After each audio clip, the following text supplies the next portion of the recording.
Let's check in on the state of things as it pertains to Russia's invasion of Ukraine and the peace talks that are looking more and more like they're not going to lead to peace. A total catastrophe developing as Trump, Leavitt here go on the record to say we're pretty close to giving up. We're pretty close to giving up.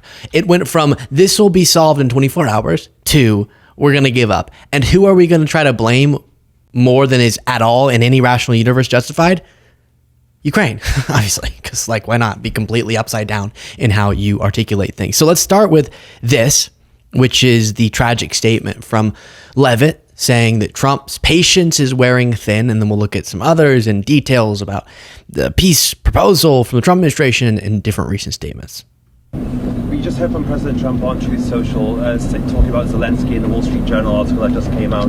Has the U.S. asked Ukraine to give up Crimea as part of this negotiation for a peace? And also, will he be meeting with Zelensky in Rome this weekend? Well, as President Trump rightfully pointed out in that statement, it was President Obama who gave up Crimea, who allowed Russia to take it over in 2014. And so the president is not asking Ukraine to recognize Crimea. Nobody has asked them to do that. What he is asking is for people to come to the negotiating table recognizing that this has been a brutal war for far too long. And in order to make a good deal, both sides have to walk away a little bit unhappy.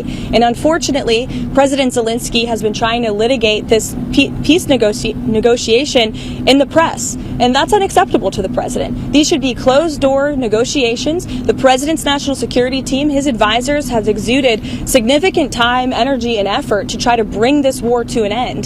The American taxpayer has funded billions of dollars in this effort, and enough is enough. The president's frustrated. His patience is running very thin. He wants to do what's right for the world. He wants to see peace. He wants to see the killing stopped. But you need both sides of the war willing to do that. And unfortunately, President Zelensky seems to be moving in the wrong direction. President Zelensky, over and over again. That's who she can't help but put the blame on. To understand the full disaster of a statement that is, and then we'll go further, let's go through different points. If you agree that maybe Obama should have done more to push back on Russian aggression in 2014 with Crimea, then why are you suggesting we do less in this moment? You can't have it both ways. And they're obsessed with pushing off blame of themselves or responsibility and saying it's Biden's fault, it's Obama's fault, it's everyone's fault, even though you're now in the exact same situation where you're not, and even worse because of the Russian alignment, you're not able to stop the aggression as you said that you would, and as you said was the justification for your criticism of your predecessors. So that part, ridiculous. Then the whole patience is wearing thin, and then Zelensky, my patience is also wearing thin because of the guy who keeps doing the invasion, I guess would maybe be the way to put it, Putin. And then she gets to this point that I keep hearing of, no, we're just upset because Zelensky is the one litigating this in the press. Putin and his spokespeople constantly say, here are our red lines, publicly. Never hear a word from the White House about that being upsetting. Zelensky just said, we're not going to legally recognize, we're not going to give legitimacy to something as it violates our own constitution to a illegally seized bit of land. In this case, talking about Crimea. That doesn't even mean that as a part of a deal, land won't remain occupied, but he's saying that he can't constitutionally recognize as legitimately Russian territory, places that were illegally militarily seized. And guess what else that statement abides by? International law. And then she continues on to other points. But let's move on because Trump will reiterate and I'll have time to address in further statements. By the way, please do click the subscribe button. President, on Russia, do you still believe that Putin is serious about peace given the events overnight in Ukraine? And if that bombing doesn't end, are you considering new sanctions on Russia? So we are thinking that very strongly that they both want peace, but they have to get to the table. We're waiting a long time. They have to get them to the table, and I think we're going to get peace. We want to save 5,000 young people. I used to say 2,500. I now say 5,000.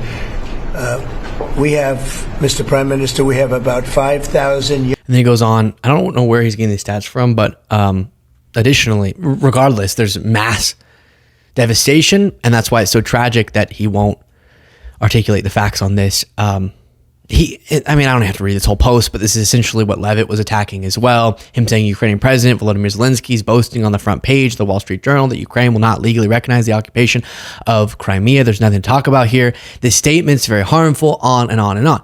And if this were a principle that he had, and maybe you do want to request Zelensky behind the scenes not to say certain things publicly, then why is it never the same criticism for Putin, who is constantly laying down what his red lines are, what his, unnegotiables are publicly, constantly, over and over again, which is never something Trump takes issue with. He also posted, finally, the lightest criticism you could imagine, but I'm not happy with Russian strikes on Kyiv, not necessary and very bad timing. Vladimir, stop. 5,000 soldiers a week are dying. Let's get the peace deal done. Again, I don't think that's accurate. Remember that Trump said some time ago, in the form of praise about Putin, media reports Trump praises Putin hours after threatening Russia with sanctions. I think he's going to be more generous than he has to be. That's back March 7th. So just none of his analysis has proven to be correct. And they keep repeating this idea that both sides need to want peace. And I think they do. And Zelensky, Putin, Zelensky. But it is Ukraine who's unconditionally agreeing to ceasefires, and Russia who's not. It is Ukraine asking for basic international law abiding request, and it is Russia who's not. And it is Ukraine who's willing to make some wild concessions, and it is Russia who is not. Is that because there's this perfect peace deal, or even a painful peace deal, that's waiting to be agreed to, but they just haven't gotten there? Or is that because Putin has had and has zero actual intention of peace, regardless of what it is, unless it's let us cripple Ukraine's ability to defend itself in the future to make it easier for you to further your military ambitions just in a few months. CNN was reporting on the fact that U.S. President Donald Trump said he's not happy after Russia launched its deadliest wave of attacks on Kyiv in 9 months, telling Putin to stop. Moscow sent 70 missiles and 145 drones toward Ukraine, mainly targeting Kyiv, an attack that leader Volodymyr Zelensky said was aimed at pressuring the United States. By the way, do you remember the Easter ceasefire that Putin announced? He said, we'll see if Ukraine's willing to abide by this. I forgot to come to you and tell you Russia violated that a bunch of times, just in that one Easter weekend. So that gives you a sense of their seriousness to even temporary peace. And whenever Trump says, just again to continue this, because we have to address this discrepancy. Whenever Trump says Zelensky, stop, whatever that means, he follows it up with cutting off U.S. intelligence to Ukraine, cutting off aid to pressure Zelensky to come to the negotiating table, whatever, often informed by a lot of misnomers. But when he wants something out of Zelensky, he yells at him in the Oval Office, he cuts off U.S. aid that's necessary for Ukraine's defense of itself, and cuts off intelligence that likely costed or could have cost lives in Ukraine. Whenever, at this point in time, he says stop to Russia, there's no actual punishment. He keeps saying maybe sanctions on the table, but he won't do anything than this. Ukraine, are you going to be meeting with President Zelensky? He's asked to meet with you this weekend. Will you be meeting with him this weekend? I don't know that he's going to the funeral or not, but I just hope he gets this thing solved, because we're losing. I hope he gets this thing settled. It's infuriating. I know this is something we've been addressing a lot, but it's kind of the cornerstone of why Trump's ideology here is not leading to lasting peace. He did get asked, as the Norwegian prime minister was entering the White House, do you think that saying stop to Putin will work? None. President Trump, sir, today you told Vladimir Putin to stop with the attacks. Do you think he'll listen to you? I do, yeah. Do you think he'll still chant for peace? He says, I do. But he said stop to Putin a lot of times, and Putin didn't stop. Why is this particular Truth Social post differently? Actually, while we're talking here, I'm getting notifications. CNN, U.S. allies express alarm at Trump's plan to let Russia keep most land it seized from Ukraine. So our allies also concerned by what's being laid out here. And then Zelensky speaking on this. I'll play and try to read these captions, or actually you can put this up, Jaden. Here's Zelensky. You can see he was speaking, but let me just read the summary. Zelensky saying, if Russia is ready for a ceasefire, it must stop massive strikes on Ukraine. And then also we reviewed Trump's proposal in London, adjusted some minor details, and sent it back for approval. Trump's team proposed a strategy for a ceasefire during London talks. Ukraine, European countries, and the U.S. reviewed it, adjusted certain points, created a document that's now awaiting Trump's approval. So they're engaging, they're trying, they're pursuing peace. Not Russia. Russia's just standing by the hardline stance that it's had for some time. Then that brings us to confirmations over and over again that we're nearing the U.S. just backing away from this at all. So just to clarify, so you want the current lines of war in the war in Ukraine to remain the same under your proposal? No, I didn't say that. What I said is the current lines, somewhere close to them, is where you're ultimately, I think, going to draw the new lines in the conflict. Now, of course, that means the Ukrainians and the Russians are both going to have to give up some of the territory they currently own. There's going to have to be some territorial swaps. So I wouldn't say the exact lines, but we want the killing to stop. And the only way to really stop the killing is for the armies to both put... And then let me jump over. I think I was thinking of this next clip, but then a really important point came to mind after. We've issued a very explicit proposal to both the Russians and the Ukrainians, and it's time for them to either say yes or for the United States to walk away from this process. We've engaged in an extraordinary amount of... And that comes after Rubio said in mere days we're going to walk away. Trump confirming that Rubio was correct with that. Now, here's what I want you to think about. They are saying that what they want is peace. It's been made clear over and over again that Russia doesn't, at least under these circumstances, which is why they keep offensively continuing a war. If they wanted peace, they could stop. Even as Zelensky's saying, to show us you're serious, can you stop striking? That's different than withdrawing troops from occupied regions. As a gesture of good faith, they could just stop striking and killing people, but literally not move their troops.